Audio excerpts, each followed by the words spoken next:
In digte mis is die landskap wasig en beknop en mense waarneming dikwels tot 'n paar tree beperk. Dit verg inspanning om verder en beter te sien.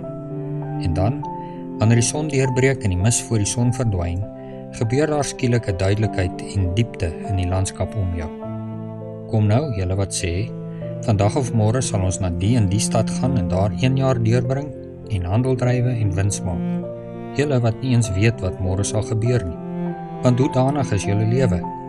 Dit is tog maar 'n damp wat vir 'n kort tydjie verskyn en daarna verdwyn. Jakobus 4 vers 13 en 14. Selfs met die beste beplanning is môre 'n onsekerheid.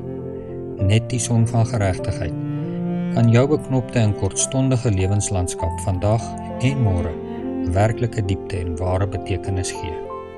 Geseënde Sabbat.